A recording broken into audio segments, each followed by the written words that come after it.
এটা কিন্তু দেখতে পাচ্ছেন খুবই উন্নত মানের স্কিন কালারের মধ্যে, যেটা আপনার বেল্ট পেনিস বা বেল্ট কন্ডোম নামে পরিচিত। এটার বেল্ট কোয়ালিটিটাও দেখতে পাচ্ছেন। তো আমাদের সব কয়টা প্রোডাক্টে কিন্তু লেদারের বেল্ট কোয়ালিটি, সেটা কিন্তু ছোট বড় করা যায়, খুবই উন্নত মানের। এবং এই প্রোডাক্টটি কিন্তু সবসময় স্ট্রং থাকে, দেখতে পাচ্ছেন। এটার মাথাটা কতটা সফট কোয়ালিটিফুল একটি প্রোডাক্ট। এবং এই যে প্রোডাক্টটি, এটা কিন্তু আপনি দেখতে পাচ্ছেন ড্রগাটা ড্রগাটা ভেনাস ধরেছে।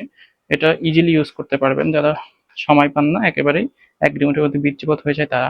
এইটা খুবই কোয়ালিটিফুল, কম দামের মধ্যে সব থেকে কোয়ালিটিফুল প্রোডাক্ট যদি নেন তাহলে এটা নিতে পারেন। মেড ইন চায়নার একটি প্রোডাক্ট, ঠিক আছে। সো অনেকে আছেন আপনারা কম দামি প্রোডাক্ট পেয়ে পরবর্তীতে আপনারা বলেন যে আসলে কম দামি প্রোডাক্ট পাচ্ছে, আপনাদের কাছ থেকে কেন বেশি দামে নিব। সো অরিজিনাল যে প্রোডাক্টগুলো রয়েছে বাইরের প্রোডাক্ট, সেগুলোর দাম বেশি। আপনি যদি বাংলাদেশের প্রোডাক্ট নেন, বাংলা প্রোডাক্ট নেন, তাহলে কিন্তু কম দামে পেয়ে যাবেন। সো অরিজিনাল প্রোডাক্টটা নেওয়ার চেষ্টা করবেন, কপি প্রোডাক্ট নেবেন না। কপি প্রোডাক্ট নিলে আপনার দেখা যাচ্ছে বেলটা ছিঁড়ে যাচ্ছে, বা এই যে আপনার সিলিকনটা আস্তে আস্তে নষ্ট হয়ে যাচ্ছে। সো অরিজিনাল নেওয়ার চেষ্টা করবেন, কারণ সিলিকনটা যদি শক্ত হয়ে যায় আপনি ব্যবহার করতে পারবেন না, আপনার সঙ্গে কিন্তু ব্যথা পাবে। আর আমাদের যে প্রোডাক্টগুলো দেখতে পাচ্ছেন, এটা যত ব্যবহার করবেন তত আরো সফট হবে, সুন্দর হবে। ঠিক আছে। তো এই যে প্রোডাক্টটা রয়েছে এটা কিন্তু 3500 থেকে 3800 টাকার মধ্যে সেল করে থাকি আমরা। যদি নিতে চান অবশ্যই নিতে পারেন।